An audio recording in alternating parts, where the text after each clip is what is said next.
It's commonly accepted wisdom that movie sequels often end up being worse than the original. Every sequel to a Jim Carrey movie without Jim Carrey, every Jaws movie after the first one, Caddyshack 2, and so on seem to prove this out. But that's not always the case. There are plenty of cases where the sequel actually ends up being much better than the original. In this video, I want to explore those movies. But the catch here is that none of the originals were bad movies. They're all pretty good. Rather, the sequel ended up taking the original and the franchise itself to new heights. Some are better than the original, some aren't, but all do the original proud. The inclusion of Francis Ford Coppola's The Godfather Part 2 is cliché, but things end up becoming clichés for a reason, because they're so good. The Godfather, released in 1972, was a landmark in American cinema. It was an epic crime saga that turned mafia movies into a high art. It won 3 Academy Awards, including Best Picture. It turned Marlon Brando's Don Vito Corleone into an icon, and it launched Al Pacino's Michael Corleone into the cultural imagination. Critically lauded and commercially triumphant, the film was hailed for its operatic tone, moral complexity, and evocative portrait of ambition and corruption. Few films, let alone sequels, could be expected to follow it. For many, it's the greatest film of all time, and pretty much no one figured that it could be topped. But in 1974, Francis Ford Coppola would prove them wrong. The Godfather Part 2 didn't just follow its predecessor, it expanded, deepened, and arguably surpassed the original. Coppola's decision to make it both a prequel and a sequel, showing young Vito Corleone's rise, as well as Michael as he continues down his own path, was a risky bet that could have gone sideways, but it paid off masterfully. Instead of just continuing the story, the movie interrogated it, revealing the corrosive effects of this particular kind of power over multiple generations. Whereas The Godfather ended with Michael taking control, Part 2 showed what the eventual cost of it all was. The dual timeline gave the film an epic scope. Every scene is imbued with tension, not through violence necessarily, but through quiet dread and irreversible choices. It's a movie that's going somewhere, not listless and not entirely relying on what made its predecessor so great. This is a very distinct sequel with its own identity. Most sequels get lost in the shadow of a greater forebear. That did not happen here, though it would happen with The Godfather Part 3. Robert De Niro's portrayal of Vito won him an Academy Award for Best Supporting Actor, while Al Pacino's icier, more isolated Michael was nominated for Best Actor. Coppola would win Best Picture and Best Director this time around. Interestingly, the film actually got mixed reviews on its release, as some critics were put off by the structure and some thought that it was slow. But soon thereafter, the consensus changed. It was quickly re-recognized as a masterwork. Pauline Kael loved the movie, writing, quote, "Twice I almost cried out at the acts of violence that De Niro's Vito committed. I didn't look away from the images as I sometimes do in routine action pictures. I wanted to see the worst. There's a powerful need to see it. You need these moments as you need the terrible climaxes in a Tolstoy novel. A great novelist does not spare our feelings as the historical romancer does. He intensifies them, and so does Coppola," end quote. Of it, Peter Bradshaw wrote, quote, "Francis Coppola's breathtakingly ambitious prequel-sequel to his first Godfather movie is as gripping as ever. It is even better than the first film and has the greatest single final scene in Hollywood history, a real coup de cinema," end quote. Akira Kurosawa called it one of his 100 favorite films, which probably counts for more than any critical acclaim could hope for. The Godfather and The Godfather Part 2 remain the only original sequel combo to win Best Picture. That tells you all you need to know. Akira Kurosawa's Yojimbo introduced the world to one of cinema's most iconic figures, Sanjuro, played charmingly by Toshiro Mifune, one of the finest actors to grace the big screen. Yojimbo was a genre-defining samurai western, both violent and witty, and it blended Kurosawa's cinematic artistry with a darkly comic sensibility. It was a critical and commercial hit, so influential that it inspired unofficial remakes like Sergio Leone's A Fistful of Dollars, and helped shape the image of the wandering anti-hero across global cinema. In the movie, Mifune's character, a ronin named Kuwabatake Sanjuro, is a master swordsman who arrives in a town that's being torn apart by 2 rival gangs. Both of them want him on their side, but he ends up playing them against each other. Of Yojimbo, Michael Wood wrote that the film contains, quote, "comedy, satire, folktale, action movie, western, samurai film, and something like a musical without songs. As everyone says, this work is not as deep as Rashomon, or as immediately memorable as Seven Samurai, but it is funnier than any western from either side of the world, and its only competition in a bleaker mode would be Clint Eastwood's The Outlaw Josie Wells," end quote. It would go on to influence works of art like Django, Star Wars, The Bodyguard, Red Dead Redemption 2, Usagi Yojimbo, and more. Proving his workmanlike sensibilities, Kurosawa soon after began work on Sanjuro, which was released a year later. It was one hell of an undertaking. Yojimbo is also considered to be one of the best movies ever made. Unlike The Godfather Part 2, which was both a continuation and an explanation of The Godfather Part 1, Sanjuro was thematically different from Yojimbo. Here, Mifune reprises his role, though now he goes by Tsubaki Sanjuro. In both movies, he comes up with the name on the spot. Where Yojimbo was more morally ambiguous, with Sanjuro as an anti-hero-like figure, in Sanjuro, he teams up with a group of idealistic young samurai that have found themselves caught up in a local political conspiracy. Throughout, the samurai are mistrustful of him, though slowly come to respect and admire him. What could have been a formulaic sequel becomes a subversion of samurai tropes and audience expectations, though we still get one of the most epic ending fights in any movie ever. As opposed to being a full-blown brawl like we see in Yojimbo and Seven Samurai, Sanjuro has a wickedly tense conclusion. Imagine if Luke versus Vader, instead of being a lightsaber duel, was a minute or two of dialogue where one party tried to defuse the situation, followed by an intense, long pause, and was completely decided by one single move. Mifune remains gruff, pragmatic, and unpredictable, but we see some more internal conflict. He's exasperated by the idealism of the samurai, but knowing they're going to get themselves done in, he helps them out. The movie is funnier than Yojimbo and somewhat lighter, but at the same time is much bloodier, especially at the end. Rotten Tomatoes critical consensus got it right, quote, "Technically impressive and superbly acted, Sanjuro is a funny, action-packed samurai adventure featuring outstanding cinematography and a charismatic performance from Toshiro Mifune," end quote. Sanjuro is great because it doesn't try to outdo its predecessor. It doesn't try to be more or more of the same. Instead, it forges its own path, keeping a strong link to its past as it sets out towards the future. Sanjuro might say that he's going on 40 in the film, but really he feels timeless. Christopher Nolan's Batman Begins in 2005 was already a reinvention of sorts. After years of campy movies capped by the disaster that was Batman and Robin, which iced the Caped Crusader for years, Nolan stripped Gotham of its cartoonish excess and grounded the character in psychological realism. Christian Bale played a brooding, haunting, and haunted Bruce Wayne that still believed that Gotham could be better than what people thought it was. Nolan's approach was serious, almost noir-like, and it reinvigorated not just Batman, but seemingly the superhero genre as a whole. It was well received critically and did its job at the box office. People were looking forward to his follow-up, The Dark Knight. But this is a case where the sequel utterly transcends the original. When The Dark Knight arrived in 2008, it surpassed all expectations. From the opening heist to its final moments, the film was nothing short of a cultural phenomenon. People were very skeptical about Heath Ledger's Joker, and he would be unable to avoid comparisons with Jack Nicholson, one of the greatest actors of his generation. But his portrayal instantly became legendary. He was unhinged, magnetic, and terrifying. Why So Serious entered popular vernacular, and his anarchistic portrayal was a philosophical challenge to Batman's own moral code, bringing him closer to the brink than ever. Ledger's posthumous win for the Academy Award for Best Supporting Actor was well-deserved, and his Joker became the standard against which all future villains would be judged and have so far fallen short. What set the movie apart, though, wasn't just the fantastic performances. It was the sheer scope and ambition. Nolan framed it as a crime epic, more like Heat than Spider-Man. Batman's struggle was physical to an extent, but more so, it was existential.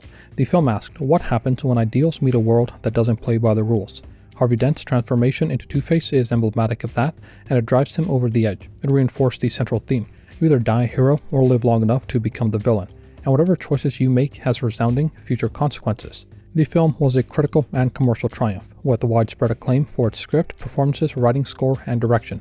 People were quick to call it the greatest superhero movie ever made, a distinction it might still hold today. It grossed over $1 billion at the box office, and its omission from the Best Picture race forced the Academy to expand the category to 10 nominees. The Dark Knight redefined what a sequel could be. It was morally complex and going the opposite route of Sanjuro.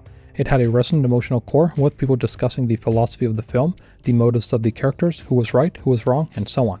It challenged audiences to consider the cost of justice and the fragility of order. It set a very high bar for not just what superhero movies could be, but what movies could be.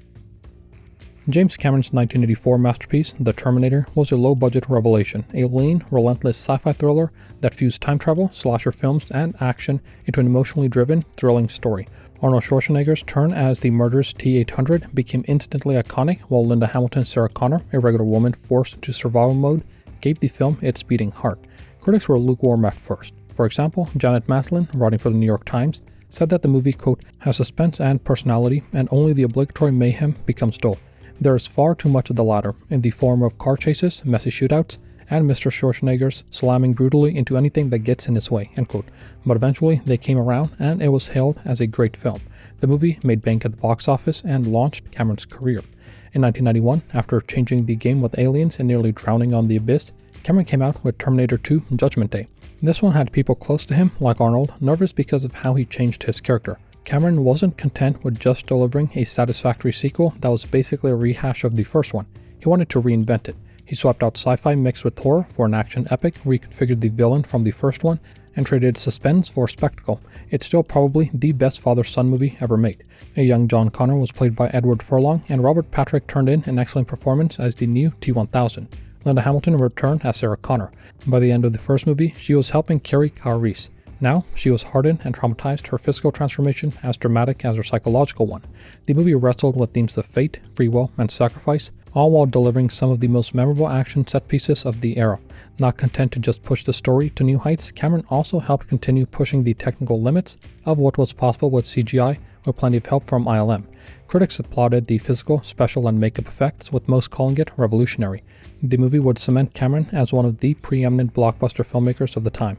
It's one of the best sequels of all time, and in a reader-voted list by Rolling Stone, came in at number 2 just behind The Godfather Part 2 and just before Empire Strikes Back. Speaking of which, 1977 Star Wars was nothing short of a cultural revolution at the movies. Along with Jaws from his friend Steven Spielberg in 1975, George Lucas helped change the film industry as everyone knew it. His space opera fused classic myth, pulp adventure, cutting-edge visual effects, a majestic John Williams score, decent performances, and no shortage of influences from Akira Kurosawa into a universally appealing story. It was a massive box office and critical success, winning several technical Oscars and getting Lucas the nomination for Best Director and Best Original Screenplay, as well as a Best Picture nomination. It created a fandom unlike anything before or since. Audiences loved the imaginative world building and the cast of characters. Sure, it was a simple good versus evil story, but so what? The classics are classics for a reason, after all. All of that is to say that George Lucas had a lot to live up to with his follow-up Empire Strikes Back. After securing one of the best contracts in Hollywood history, minus a kerfuffle with the toy contract, Lucas was sure of one thing: there was no chance in hell that he would direct it. Not after the first one put him in the hospital. He didn't even want to write it, passing those duties on to Lee Brackett. Unfortunately, Brackett passed away after turning in the first draft, after which Lawrence Kasdan was brought on to finish it. As for the director, Lucas eventually landed on his old USC professor, Irvin Kershner. Kershner was surprised that Lucas asked him, but Lucas wanted somebody who was Hollywood without being Hollywood. Lucas was a hands-on producer, which made sense, as he put his own money into the movie and even had to take out loans to see it to completion. The team ended up delivering a movie for the ages. Instead of repeating the original's formula, Empire decided to expand the universe and raise the stakes. Not necessarily through bigger battles, though they were there, but through tension, heightened emotions, and a darker through line. It was riskier and moodier than its predecessor, but much more human, with better performances from the cast. The film took bold narrative turns. Han and Leia's romance bloomed through the chaos. Luke had to leave his friends to learn from an old Jedi Master that spoke funny. It has one of the most famous twists in cinematic history, something shocking enough to redefine the emotional core of the entire saga. This isn't a story where the heroes win. In fact, they barely survive and are broken and maimed with a rebellion on the ropes. This, like The Godfather Part 2, directed by Lucas's friend and mentor, was a descent into darkness. Critics actually did not like it at first. They didn't like the darker tone and the cliffhanger ending. But as the years passed, its reputation grew. Now it's considered to be the best in the Star Wars saga. Audiences, however, immediately latched on to its depth, and is a great example of how to do a sequel. Do not just give people more of the same. Have the characters evolve and deepen, enlarge the world, and make it more three-dimensional. It was followed by Return of the Jedi, a fine ending to a fine trilogy, but Empire is, without a doubt, the standout and the movie that cemented the cultural revolution that Star Wars had started. Ridley Scott's 1979 film Alien was a claustrophobic masterpiece. Part horror, part sci-fi, and part slow-burning psychological thriller, it introduced the world to the xenomorph, which sprang from the nightmarish mind of H.R. Giger.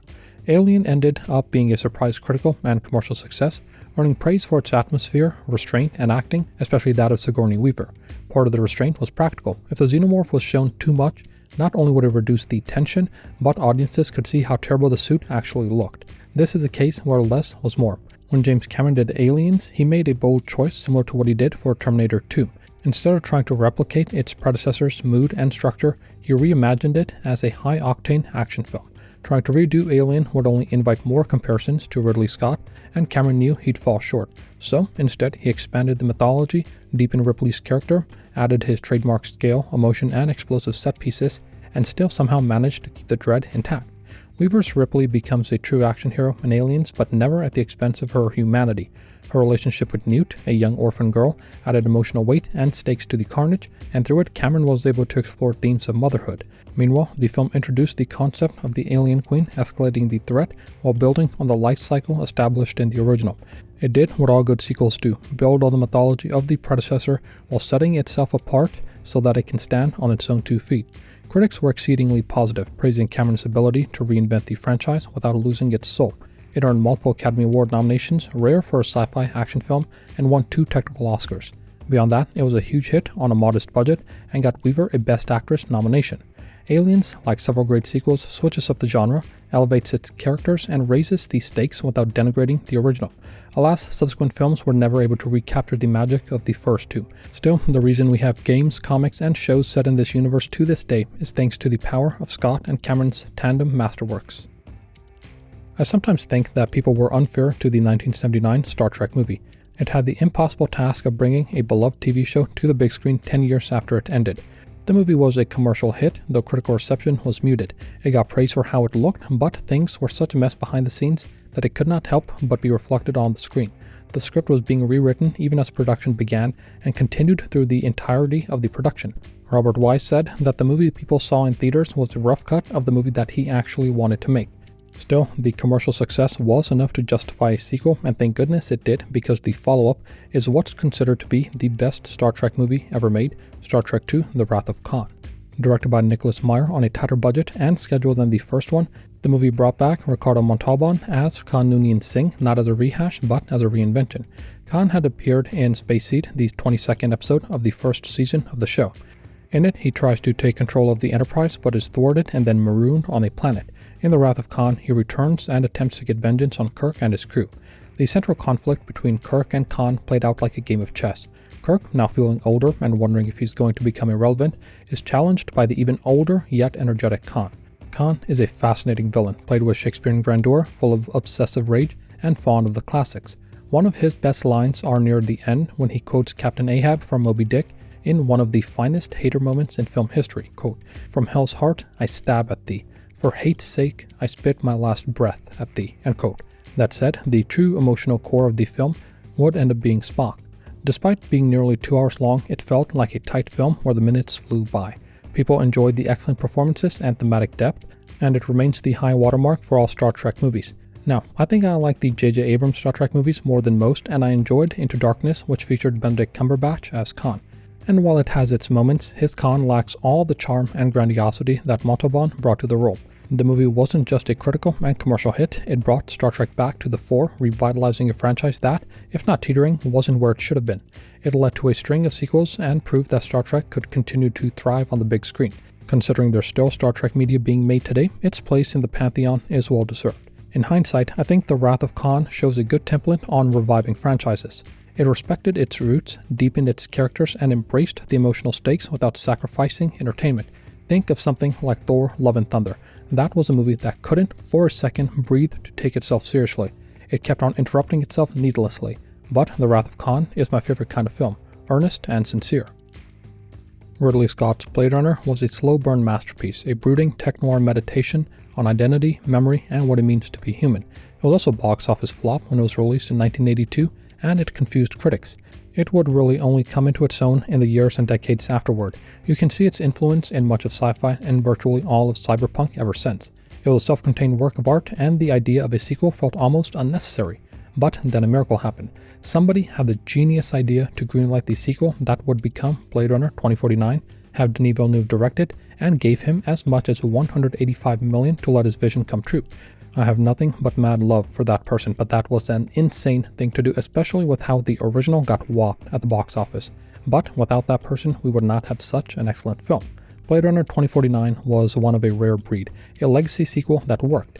It honored the original, something that's especially key after decades of people experiencing the original anew, and also expanded it.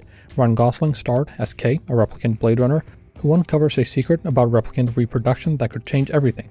Like every other sequel I've mentioned, the movie adds new dimensions to the overall story while retaining the meditative pace and philosophical ambition. With help from Roger Deakins, Villeneuve was able to orchestrate the creation of a bleak, beautiful world with sprawling wastelands, neon cities, and monuments that are a testament to a decaying civilization. The score from Hans Zimmer and Benjamin Wallfisch is every bit as haunting as Vangelis's, and Harrison Ford's return as Deckard didn't just offer a link to the past, but a bridge to the future. Hailed as a masterpiece, it won Roger Deakins a long overdue Academy Award for Best Cinematography. Alas, it made just $276 million at the box office, which was to be expected. Still, its reputation has only grown in the years since, and it is, without a doubt, one of the best sci-fi movies of the 21st century. It's a slow, quiet, introspective movie that respects the audience.